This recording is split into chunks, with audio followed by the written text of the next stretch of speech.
Welcome to this explainer. To really grasp the sheer magnitude of what we're looking at today, I want you to picture a highly secure meeting room in Frankfurt. This is a room at the European Central Bank that, usually requires weeks of advance notice just to get in. But recently, it was convened in an absolute rush. Sitting at the head of the table is Frank Elderson. He's the vice president of the ECB's supervisory board, a man whose literal job is to keep a watchful eye on your money across 111 European banks.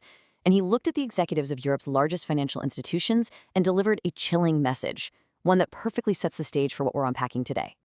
Okay, let's dive into this. Elderson didn't use technical jargon here. He used a musical metaphor. He said, Andante might have been enough. Now we must go presto. Andante is a calm, walking pace. Presto means to run. When the guy overseeing the stability of the entire European banking sector tells you it's time to stop walking and start sprinting, well, it's usually because something terrifying has just started hunting you. The traditionally slow, bureaucratic world of finance has suddenly realized that the rules of cybersecurity just changed overnight, and they are scrambling to catch up. So, Chapter 1, the ECB alarm. Let's look at how this panic spread. Because the alarm bells ringing in Frankfurt are actually just an echo of a much larger global panic. Just look at the sheer scope of this response. In the U.S., Treasury Secretary Janet Yellen and Fed Chair Jerome Powell urgently summoned the heads of Wells Fargo, Bank of America, and Citigroup for an unprecedented meeting. India's finance minister quickly followed suit. Then the UK, Australia, New Zealand, Japan. The concerns spread like wildfire. Even the International Monetary Fund stepped in, explicitly warning that rapid-moving, AI-fueled cyber risks could literally destabilize the global financial system. So we're not talking about a local IT glitch here. This is a synchronized global realization of an unprecedented cybersecurity threat. Which brings us to Chapter 2, the Mitos hacker model. To understand exactly what has terrified the world's most powerful bankers, we need to look directly at the culprit. It's a dense, 245-page technical document released by Anthropic detailing a highly restricted new technology. They call it Mitos. Now, Mitos is not your friendly everyday chatbot designed to write emails or, answer trivia. It is a highly restricted, specialized cyber tool. It's essentially an artificially intelligent hacker. Its sole purpose is to comb through software code and find the invisible, microscopic cracks that human engineers have missed. It doesn't necessarily invent new types of attacks, but it exposes existing, decades-old vulnerabilities in a matter of minutes. And if you're wondering why an AI company's new tool is suddenly a matter for central banks, just look at the money involved here. Google wrote Anthropic a check for $10 billion, with the potential to go up to $40 billion. Amazon put down $5 billion. These are two of the fiercest rivals in cloud computing, basically fighting tooth and nail to fund the exact same company. They aren't doing this for charity, right? They're doing this because Mitos is not some novelty gadget. It's being viewed at the highest levels as a critical national security asset. Now, what's really interesting here is this single number, 27. When Mitos was put to the test, it dug into OpenBSD, which is a widely respected open-source operating system, and it found a critical bug that had been sitting there completely unnoticed by thousands of human developers for exactly 27 years. For nearly 3 decades, that invisible backdoor was just sitting there. And Mitos? It sniffed it out effortlessly. But it didn't stop there. Consider the number 16. Mitos scanned FFmpeg, a background software tool that literally powers the media on half the internet, and found another hidden vulnerability that had been hiding in plain sight for 16 years. It even found a bug in the Linux kernel where, just by flipping a single bit of memory, it could take total control of a machine. These are the foundational building blocks of our digital world, and Mitos reads their flaws like an open book. To really put this into perspective, consider the leap in capability we're talking about. When Anthropic tested their previous flagship public model against the Firefox browser to find vulnerabilities, it succeeded twice. Mitos, given the exact same test, succeeded 181 times. No way, right? This isn't just a small incremental update. Actually, it's a monumental category-shifting leap in capability that completely changes the math of cybersecurity. Moving on to Chapter 3, Europe's disadvantage. This brings us right back to that tense meeting room in Frankfurt. Why is the European Central Bank so uniquely terrified? Well, it's because of a massive asymmetry.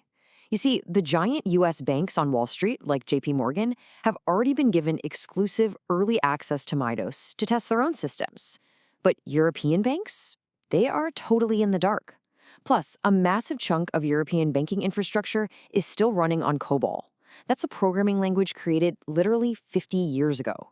It's fragile, it's expensive to replace, and nobody wants to touch it because, well, it currently works. But against an AI like Mitos, these neglected legacy systems are absolute sitting ducks. Next up is Chapter 4, the 30-minute window. And this brilliantly illustrates where the technical core of the threat gets truly frightening. The very mechanism we use to fix software vulnerabilities has now been weaponized. Think about it. Normally, when a tech company finds a bug, they release a security patch. You download it, and boom, you're safe. But Mitos can take that patch the absolute second it goes live and instantly reverse engineer it. It studies the cure to figure out exactly what the disease was, then uses that knowledge to attack anyone who hasn't downloaded the patch yet. In the past, this kind of reverse engineering took human hackers weeks. Mitos can do it in 30 minutes. That means banks have exactly a 30-minute window to update their entire massive infrastructure before the AI builds a map to attack them. Chapter 5. The reality behind the alarm. Wait, but take a breath for a second. Before you rush out to withdraw all your cash and hide it under the mattress, we need to look at the other side of the coin. Bruce Schneier, who is one of the most respected cybersecurity experts in the world, points out that while the capabilities of Mitos are very real, there is also a hefty dose of fear-based marketing happening here. For instance, finding that 27-year-old bug, that cost $20,000 in raw computing power for a single attack. And that 81% success rate on Firefox? That was done in a sterile lab environment with all the standard security defenses deliberately turned off. Think of Mitos like an incredibly skilled truffle dog.